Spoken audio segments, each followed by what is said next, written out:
नमस्कार, मैं विजय शर्मा और आप देख रहे हैं सरकारी अपडेट इंडिया। यहाँ आपको पेंशन, ईपीएफओ, सरकारी योजनाओं, कर्मचारियों और आपके अधिकारों से जुड़ी हर महत्वपूर्ण और तथ्य आधारित जानकारी सबसे पहले मिलती है। अगर आपने अभी तक चैनल को सब्सक्राइब नहीं किया है तो अभी कर लीजिए और बेल आइकन जरूर ऑन कर दीजिए ताकि कोई भी महत्वपूर्ण अपडेट आपसे छूट ना जाए। पिछले कुछ समय से ईपीएस 95 पेंशन से जुड़ा विषय एक बार फिर देश भर में चर्चा का केंद्र बना हुआ है। लाखों पेंशन भोगी, सेवानिवृत्त कर्मचारी और उनके परिवार लगातार इस उम्मीद के साथ सरकारी गतिविधियों, संसद की कार्यवाही, कर्मचारी संगठनों की बैठकों और संबंधित विभागों की जानकारी पर नजर बनाए हुए हैं कि उनकी लंबे समय से चली आ रही मांगों पर कोई सकारात्मक प्रगति देखने को मिले। बढ़ती महंगाई, दवाइयों के लगातार बढ़ते खर्च और दैनिक जीवन की आवश्यकताओं ने इस विषय को पहले से कहीं अधिक महत्वपूर्ण बना दिया है। यही कारण है कि अलग अलग राज्यों से लेकर राष्ट्रीय स्तर तक इस मुद्दे पर लगातार चर्चा जारी है। यदि आप भी ईपीएस 95 पेंशन, ईपीएफओ कर्मचारियों से जुड़े नियमों और भविष्य में होने वाले संभावित बदलावों की प्रामाणिक जानकारी सबसे पहले प्राप्त करना चाहते हैं तो अभी हमारे चैनल को सब्सक्राइब कर लीजिए। आपके एक सब्सक्रिप्शन से हमें सही और तथ्य आधारित जानकारी आप तक लगातार पहुंचाने की प्रेरणा मिलती है। वीडियो को अंत तक जरूर देखिए क्योंकि बीच में कई ऐसे महत्वपूर्ण बिंदु आने वाले हैं जिन्हें जानना हर पेंशन भोगी और कर्मचारी के लिए जरूरी है। 6 अगस्त 2026 की स्थिति में सबसे महत्वपूर्ण बात यह है कि न्यूनतम पेंशन बढ़ाने की मांग पहले की तुलना में अधिक मजबूती के साथ उठाई जा रही है। कर्मचारी संगठनों और पेंशन भोगी प्रतिनिधियों का कहना है कि वर्तमान समय में मिलने वाली न्यूनतम पेंशन से सामान्य जीवन यापन करना अत्यंत कठिन हो गया है। खाद्य पदार्थों की कीमतें, बिजली, दवाइयों का खर्च, परिवहन और अन्य आवश्यक सेवाओं की लागत लगातार बढ़ी है। ऐसे में कई संगठन ये तर्क दे रहे हैं कि पेंशन व्यवस्था की समीक्षा समय की आवश्यकता बन चुकी है। पिछले दिनों विभिन्न कर्मचारी संगठनों ने अपनी मांगों को दोहराते हुए सरकार से अनुरोध किया कि न्यूनतम पेंशन में वृद्धि, महंगाई राहत और बेहतर चिकित्सा सुविधाओं जैसे विषयों पर गंभीरता से विचार किया जाए। कई प्रतिनिधियों ने यह भी कहा कि जिन कर्मचारियों ने दशकों तक उद्योगों, संस्थानों और निजी क्षेत्र में अपनी सेवाएं दी हैं, उन्हें सेवानिवृत्ति के बाद सम्मानजनक जीवन जीने का अवसर मिलना चाहिए। उनका मानना है कि सामाजिक सुरक्षा का उद्देश्य केवल मासिक राशि देना नहीं बल्कि बुजुर्ग नागरिकों को आर्थिक स्थिरता प्रदान करना भी होना चाहिए।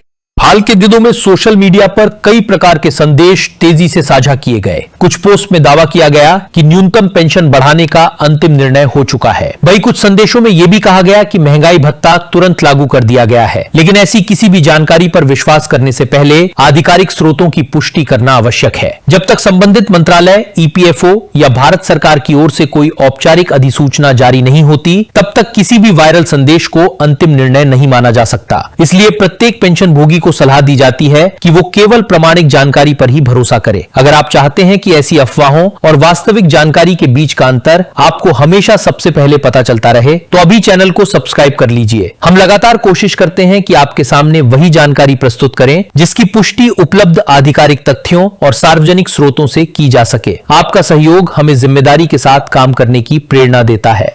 संसद के मॉनसून सत्र के दौरान भी पेंशन व्यवस्था से जुड़े विभिन्न विषयों पर चर्चा हुई। कई जनप्रतिनिधियों ने बुजुर्ग कर्मचारियों की आर्थिक स्थिति, बढ़ती महंगाई और स्वास्थ्य संबंधी खर्चों का मुद्दा उठाया। चर्चा के दौरान ये विचार भी सामने रखा गया कि भविष्य की पेंशन व्यवस्था को अधिक मजबूत और टिकाऊ बनाने के लिए व्यापक समीक्षा की आवश्यकता है। कुछ सदस्यों ने सामाजिक सुरक्षा के दायरे को और प्रभावी बनाने की बात कही, जबकि कई सदस्यों ने यह सुझाव दिया कि निजी क्षेत्र में लंबे समय तक सेवा देने वाले कर्मचारियों की जरूरतों को भी गंभीरता से समझा जाना चाहिए। इसी दौरान कई कर्मचारी संगठनों ने न्यूनतम पेंशन 7,500 रुपए प्रतिमाह तथा महंगाई राहत की अपनी पुरानी मांग को फिर से दोहराया। ये मांग नई नहीं है बल्कि कई वर्षों से लगातार उठाई जा रही है। संगठनों का कहना है कि उनकी मांगों पर लगातार विचार विमर्श तो होता रहा है, लेकिन अंतिम स्तर पर अभी भी कोई आधिकारिक निर्णय सामने नहीं आया है। इसलिए वे सरकार से संवाद जारी रखने और समाधान की दिशा में सकारात्मक कदम उठाने की अपील कर रहे हैं।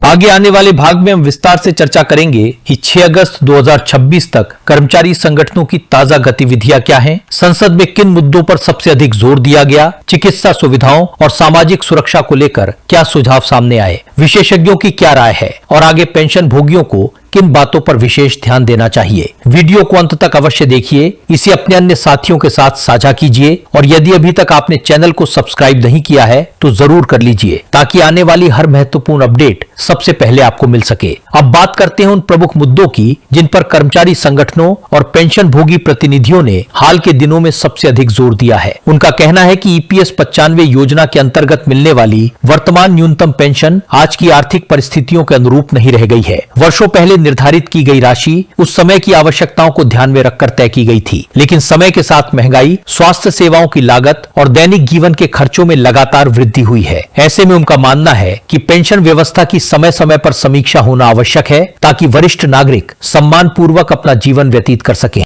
पेंशन भोगियों का यह भी कहना है कि सेवानिवृत्ति के बाद आय का सबसे बड़ा स्रोत पेंशन ही होती है। यदि वही राशि वर्तमान जरूरतों को पूरा करने के लिए पर्याप्त न हो तो परिवार पर आर्थिक दबाव बढ़ना स्वाभाविक है। कई प्रतिनिधियों ने यह तर्क रखा कि जिन कर्मचारियों ने 30 से 35 वर्षों तक उद्योगों, संस्थानों और विभिन्न प्रतिष्ठानों में योगदान दिया, उन्हें वृद्धावस्था में आर्थिक असुरक्षा का सामना नहीं करना चाहिए। उनका मानना है कि सामाजिक सुरक्षा की भावना तभी मजबूत होगी जब पेंशन व्यवस्था समय के अनुसार अद्यतन होती रहे। इसी संदर्भ में चिकित्सा सुविधाओं का विषय भी लगातार उठाया जा रहा है। बढ़ती उम्र के साथ स्वास्थ्य संबंधी आवश्यकताएं भी बढ़ती हैं। नियमित जांच, दवाइयां, अस्पतालों का खर्च और अन्य चिकित्सा सेवाएं कई परिवारों के लिए बड़ी चुनौती बन जाती हैं। इसलिए अनेक कर्मचारी संगठनों ने सुझाव दिया है कि भविष्य में ऐसी व्यवस्था विकसित की जाए जिससे पात्र पेंशन भोगियों को चिकित्सा सहायता अधिक प्रभावी तरीके से उपलब्ध कराई जा सके। इस विषय पर विभिन्न स्तरों पर विचार विमर्श की मांग लगातार की जा रही है।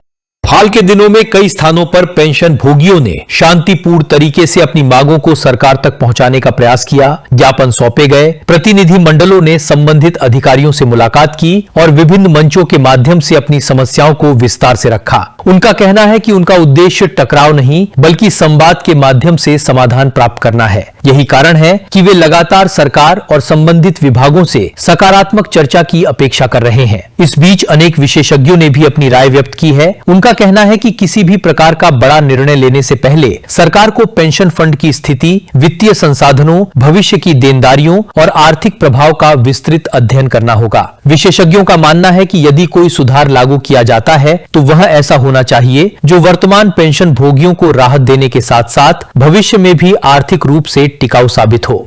यदि आप ऐसे ही तथ्य आधारित विश्लेषण और महत्वपूर्ण अपडेट नियमित रूप से प्राप्त करना चाहते हैं तो अभी चैनल को सब्सक्राइब जरूर कर लीजिए। हम कोशिश करते हैं कि आपके सामने केवल वही जानकारी प्रस्तुत करें जिसकी पुष्टि उपलब्ध आधिकारिक सूचनाओं और विश्वसनीय स्रोतों से की जा सके। आपका सहयोग हमें लगातार बेहतर और जिम्मेदार सामग्री तैयार करने की प्रेरणा देता है। अब सभी की नजर इस बात पर बनी हुई है कि आने वाले समय में सरकार, संबंधित मंत्रालय और EPFO की ओर से इस विषय पर क्या आधिकारिक कदम उठाए जाते हैं। जब भी कोई नई अधिसूचना, आधिकारिक बयान या महत्वपूर्ण निर्णय जारी होगा, उसकी सबसे पहले और विस्तार से जानकारी आपको दी जाएगी। इसलिए किसी भी अपुष्ट संदेश या वायरल पोस्ट पर भरोसा करने से पहले आधिकारिक जानकारी का इंतजार करना ही सबसे उचित कदम माना जाता है।